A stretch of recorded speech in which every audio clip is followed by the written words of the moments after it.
Täna on kätte jõudnud see kaua oodatud päev, kus tulid müüki või tulevad müüki laulupeo ja tantsupeo lisapileteid ja neid pidi olema väga vähe. Nii et ka meie üritame siin nüüd 3 minuti pärast neid pileteid jahtida. 5 sekundi pärast hakkab piletimüük, eks ma olen super närvis, ma ei tea isegi miks. Ja me ikka jahime neid, issand appi, osta pilet. Okei, järjekorra säilitamiseks ärge palun värskendage lehte. Super, me oleme juba järjekorras. Aga nüüd me oleme siin järjekorras ja ootame. Me oleme nüüd hetkeseisuga umbes 12 minutit oodanud ja ma mõtlesin, et okei, ma siis vaatan, äkki ma saan telefonist need piletid. Ja kui ma siia Piletilevi lehele jõudsin, tuli minuni selline info, et suur kontsert, laulupidu, mille piletid me siis jahime, näitab, et hetkel vabu piletid ei ole. Praegu on küll väga suur segadus, just kui näitab, et ei ole enam pileteid, aga samas me oleme nagu järjekorras arvutist.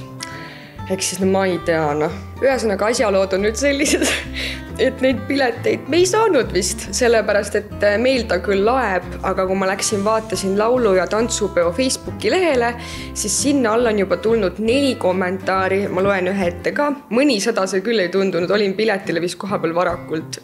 Teenindaja tal kogu aeg uuendas ja näitas, et tulid müüki peale kella 12 ja samas kõik read olid juba siis tühjaks ostetud. Kuna me neid pileteid sinna laulupeole ikkagi kahjuks vist ei saanud, sest et meil endiselt näitab, et me oleme järjekorras ja me oleme oodanud juba pool tundi ja Facebookis juba räägitakse, et neid pileteid enam ei olegi, siis pole midagi muud teha, kui minna järelturule. Nii et ma võtsingi lahti siin Facebooki ja hakkame kohe kerima. Ja nii, just on tulnud, ostan 1 pileti laulupeole, müüa 2 üldpiletit, ostan 3 piletit. Tundub, et päris paljud inimesed vist ei saanud, sest nad juba tulid siia ja hakkasid juba siin piletit küsima. Nii, keegi müüb laulupeo piletit, 1 täispilet ja 2 sooduspiletit. See on siis nagu oksjonile pandud.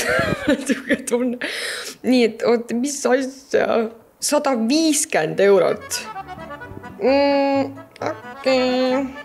Ühesõnaga, vaatame edasi, sest et see pilet meile ei meeldinud. Müüa 2 laulupeo piletit.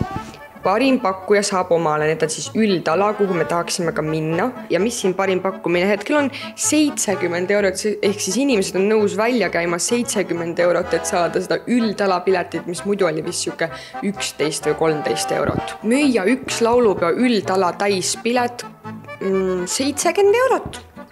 Et mul ongi selline tunne, et üldjuhul need siin järelturul liiguvadki praegu 70 euro ringis. Praegu järelturul lähevad need piletid lausa 70 euroga, et kas teie oleksite nõus sellise raha eest ostma?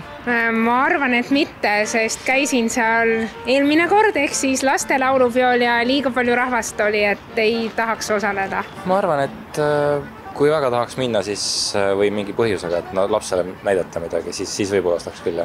Kindlasti. Oleks ta nõus 70 eurost? Juhul, kui minu laps peaks esinema ja ma jäi hiljaks, siis võib-olla tõesti. Ei, kui mul oleks soov olnud, oleks varem ostnud. Meie tänane piletisaaga läks siis niimoodi, et meie mitte ühtegi piletit ei saanud. Järelturult neid küll saab, aga lihtsalt palju kallima hinnaga. Aga tõesti inimesed, kui te ostate järelturult pileteid, siis hästi ettevaatlikult ja võib-olla oleks palju parem, kui ostate näiteks kellegi tuttava käest. Nii et jah, läks siis seekord niimoodi ja loodame, et kuidagi ikka sinna laulupeole kohale saab minna.